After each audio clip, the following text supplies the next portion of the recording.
Most men and women romantic relationship are not mutual relationship where you would say both parties are gaining almost equally. They are not even commensalism where you would say one party is gaining, the other party is not being affected. They are mostly parasitic relationship where the men are the ones gaining the most and the women are the ones losing in the process.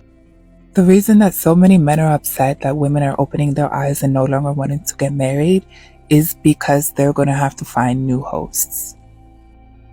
The relationship between cis heterosexual men and women is parasitic, meaning the males feed off of the women and the women go do work. Now that women are opening their eyes and they no longer want to be a bangmaid/nanny for a parasite, the men are panicking. They're going to have to wash their own clothes and cook their own meals.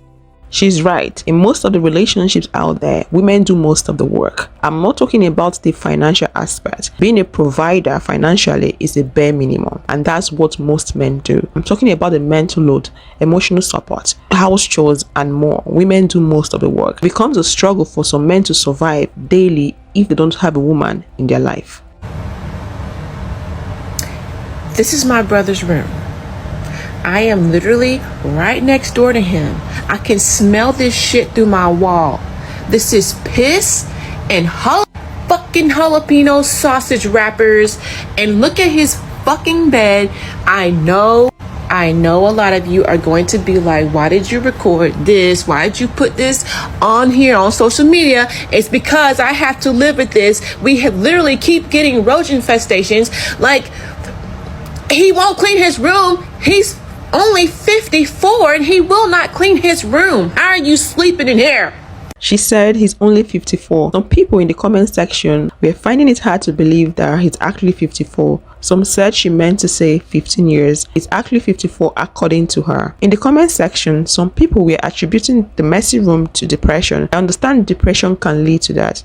Believe me, more men than you think are dirty and they can't clean after themselves. They live like pigs. Some men heavily depend on the women they have in their lives to fix them, babysit them, do their laundry for them, cook for them, do everything for them. When some men end up assisting a woman in the house, doing chores, fixing the house, getting the house organized, they will start feeling like they did something extraordinary. They will start demanding recognition, special accolade, and that baffles me. Wasn't that what that woman has been doing? You are an adult and that is expected of you as a man, the man of the house. Don't say you were helping or you were assisting. You were doing what you're supposed to do.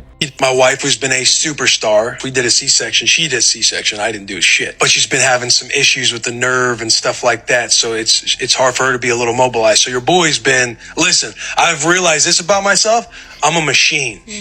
I'm a machine, dude. Okay. I've been keeping some stats. Like, matter of fact, I got some numbers right here. I've heated up lunch 4 times. I've heated up dinner 8 times. I've made dinner twice. I've made lunch twice. I've made breakfast 8 times. This is since coming home on Thursday. I just want the people to know. Still got 3 workouts in.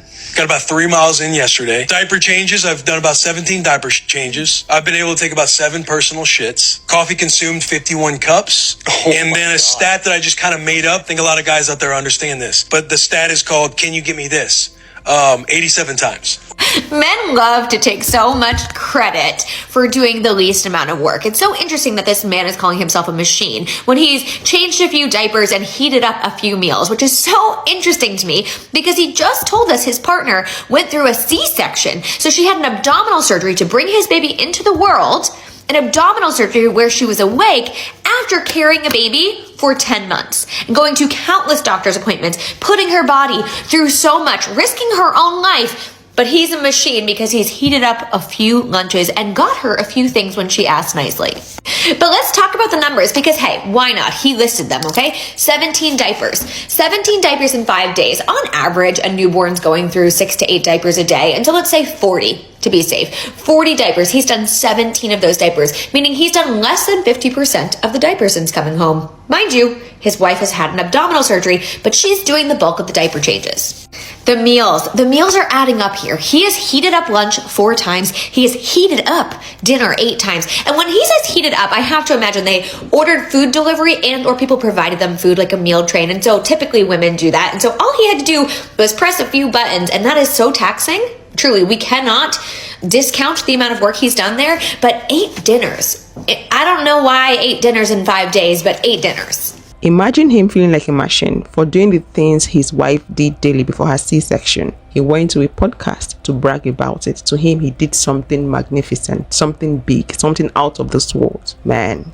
It's very embarrassing to have a grown man, a father, a husband, go on a podcast to celebrate the fact that he assisted his wife that just had C-section with house chores. It's embarrassing. It's even more embarrassing for him to think it is celebration worthy. That says a lot about the kind of husband he is. I'm being forced to think that woman does a lot of heavy weight lifting in that house. She pulls most of the weight in that house. I'm also being forced to think that man does not assist with household chores and other things other than him providing money. That's if he's even providing money. Would you sacrifice your family for your happiness, or would you sacrifice your happiness for your family? If I'm not happy, no. What about you? I would definitely go for my happiness, because what is life about if we're not trying to be happy? And what about you? I've actually been there and done that, and I did choose my happiness, and I'm happy I did. With all of your answers, this is the reason why women initiate 70 to 80% of the divorces, because you prioritize your happiness over your family. Marriage, to be honest, isn't about happiness. Marriage is about purpose and duty. Happiness is fleeting. It's up and down, meaning that you're happy at one moment and then you're not happy another moment. Men, we could be unhappy. We act despite how we feel. There's guys that suffer in sexless relationships, sexless marriages, and still stay with that woman. You have one life to live. Why would you sit there and be miserable for the rest of your life? Men, we don't think the world revolves around us. Like, men really love a girl. You just love that man based off how you feel. I think the only thing you do love is your feelings. Men, we don't prioritize the way we feel. We prioritize what's real, and that's family. That's the woman. That's what is he saying? What exactly is he saying? Is he saying all these things for clout? Because all the time I hear him speak, he's making no sense. The other time he went for the other podcast, he's the guy that spoke about the top tier guys. They need to have a car, 100k and all that. They have to be tall and all that. His statements don't make sense to me. What is he saying? Oh, women are with men for duty and purpose. That's why I said men are parasites. They just want to use you. Men are after their legacy. They're after their lineage. They're after using women for sex to get things done and all that. So why wouldn't a man be happy in a relationship? Marriages favor men more than it favors women, because women are the slaves. Women do everything for men. So if you look at it that way, it does make sense. If you look at it from the user aspect, it does make sense, because men are the users here. What I mean by Mexican families protect the men, this is what I mean. So my dad was abusive to my mom my whole life. But when I was 22, right before I got married, I was living at home, and my dad was on some things, and he was screaming at my mom downstairs.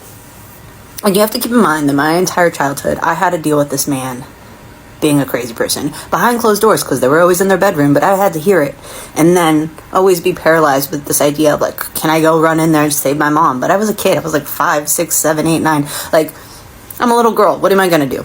Anyways, so flash forward to 22 years old when this is happening again, and they're in the kitchen downstairs, and I'm like, oh hell no, this isn't happening on my watch. Like, watch me take control of this. I'm not getting re-traumatized like this. So I go downstairs, and I get in my dad's face, like in his actual face, like, what are you gonna do? What are you gonna hit me? Like, is that what's gonna happen now? Let's go.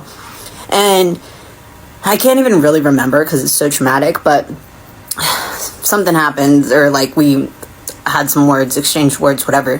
And all I know is that I told my mom to go upstairs. And so I took my mom upstairs and my two sisters upstairs, and we went into one of the bedrooms upstairs, and I locked the door. Next thing you know, we hear everything crashing downstairs. I think it was a vase, plates, I don't know. He was throwing stuff, and it was cracked, like breaking. And at this point, I'm thinking, okay, this has escalated to a place, and he's yelling to like bring my mom downstairs, and like she better come downstairs now or else, sort of vibes. So I call the cops. Okay, I call the cops because in my head, I don't know what's gonna happen, and for all I know, something really bad was gonna happen. So I call the cops, and next thing you know, I'm talking to my grandma on the phone, and she's screaming at me because I called the cops on my dad. And she is basically like, from the perspective of, how dare you do this to my son, you and your mother. And isn't that crazy? Like, I'm her oldest granddaughter, and all of a sudden I'm like separate from her, right? But again, this is how Mexican families protect their men. So my grandma's getting all upset at me for protecting my mom and my sisters. But the kicker is that, and I don't really blame my sister, but I think this is an important part of the story, is that like my dad was going to get arrested in his boxers. So my younger sister, who was 5 years younger than me, so I was 22, she was 17. She hands him some clothes because she doesn't want him to go to jail in boxers. So, okay, so like that totally makes sense. But like, I think this is important to the story to note like how enabling we can be to the abusers. And so she gives him some clothes, and basically, long story short, my grandma picks him up from jail, bails him out, and even before so they go to sleep, and even before she can wake up to like make him breakfast and be like, poor Mijo, like, I can't believe they did this to you, like, how could your own family do this to you, your evil wife and your evil kids? My mom picks him up from my grandma's house and takes him home. And my mom got to be the hero in the story who gets to pick him up, because again, everything centers around the men and to protect the men. So my mom was the hero who got to pick him up from my grandma's house. And then my sister got praised for years to come that she gave my poor dad some clothes because he was going to go to jail in his boxers. And that's how that story goes. That's how that story gets told to this day. And you know who got left out in the cold? You know who was the bad guy? That's what I mean when I say that Mexican culture is always about protecting the man. It's not just about the Mexican culture alone. It's been practiced across the globe. Same culture everywhere. They always encourage women to protect men, cover the shame of man. But when it comes to the woman's shame, no one is covering it. You need to be there for your man, die for your man, fight for your man, sacrifice everything for that man. That's what the No Fugazi podcaster man meant when he said women are supposed to sacrifice their happiness for their family. So women are the sacrificial lamb. You do all the sacrifices. Men receive. They are collectors. They are takers. Please don't fall for that trap. Let's see what people are saying about the podcast talk. The guy that said you need to sacrifice your happiness for your family. Let's see what people are saying about that in the comment section. It was a mixed reaction between men and women. Let's have a look. Marriage is about happiness. The main reason couple married is because physical attraction and because they feel happy about building a future together. Once happiness is over as a couple, there is no marriage. He replied saying, marriage is about companionship. Happiness comes and go. If we were prioritizing happiness, we wouldn't be working. This is what a man is saying. This is coming from a man. Good words, bro. If men live by happiness, there would be a lot more broken homes. You're wrong. I will go for my happiness. We live once, and when you're no more, your family can find happiness. The happiness is more important than their children. Men are always expecting women to be the ones making all the sacrifices, both in relationships and marriages. This explains why we have more stay-at-home wives than stay-at-home husbands. Men expect women to give up their individual lives and make their marriage work by serving men and being at their beck and call. And if they don't get a woman to do their bidding, or they have a woman that has refused to succumb to their ideology, they usually resort to blaming and shaming that woman to bring her down. Only talking about female sexuality that men complain about, women control access to sex and women in relationships, they don't give it to you. It's men that shame women for their sexuality. You hear more men complain about OnlyFans than you hear women complaining about OnlyFans. You hear more men complain about twerking than you hear women complaining about twerking. You hear more men criticizing and shaming women for their body count than you hear women shaming men for their body count. So men spend so much energy and effort and time creating religions and policies and shaming tactics to try and control women's sexuality, just to then gaslight them and say, women, men need sex and women try and keep it away from you. Dude, what are you talking about? What are they talking about? What are they talking about? It literally doesn't make any sense. It makes absolutely zero sense whatsoever. It is absurd. Even when you think about the Madonna whore complex, that a woman is either a whore or she's a Madonna, that's a male manufactured thing. That's nothing to do with women. So when you're telling women that when they are sexual, that means that they're a whore and they're no longer a Madonna or marriage material, you are creating this system. What the hell does it have to do with women at all? Think about women should have a low body count and men should have a high body count. Who the hell are these men supposed to be having sex with? Who the hell are these men to be having sex with to get their body count up while women's body count isn't low? Who are they supposed to be having sex with? We've all heard of girl math, so let's take a moment and discuss old man math and old man logic. Young men should have fun and date around in their 20s, better known as have sex with many women. Young women should not have fun and date around in their 20s because they'll hit a wall at the age of 28 and no man will want to marry them and their body count will be too high to be taken seriously. Young women should date and marry old men because old men are more financially established than young men. Wanting a man for his money makes women gold diggers. Old women should date and marry men at least 10 years older because young men and men their age won't want them. But what they should really do is go live in a cave because older men won't want them either because they were too dumb to not marry an older man when they were in their 20s. Men in their 20s and early 30s should have sex with many women. Then at 35, find a hot young virgin to marry, but he shouldn't marry her without having sex with her first, in case the sex isn't good.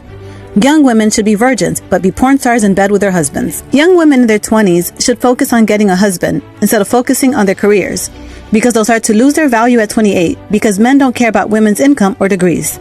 Men shouldn't have to pay alimony or child support if they get divorced, because she wasn't shooting with him in the gym.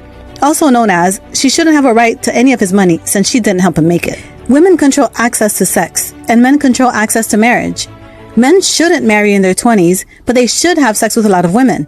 Women shouldn't have sex with a lot of men in their 20s, but they should marry in their 20s. Whether or not you're a Christian, always remember that the 3 most powerful weapons used against you are shame, self-doubt, and confusion. Most men are insecure, diabolical creatures. They can never be satisfied. They feel entitled to women, and all they do is use women for their gain. When they fail at making a woman succumb to their demand, they resort to using lies, force, manipulative tactics to get what they want from her. Ladies, please be careful out there. I think I have officially lost interest in all men.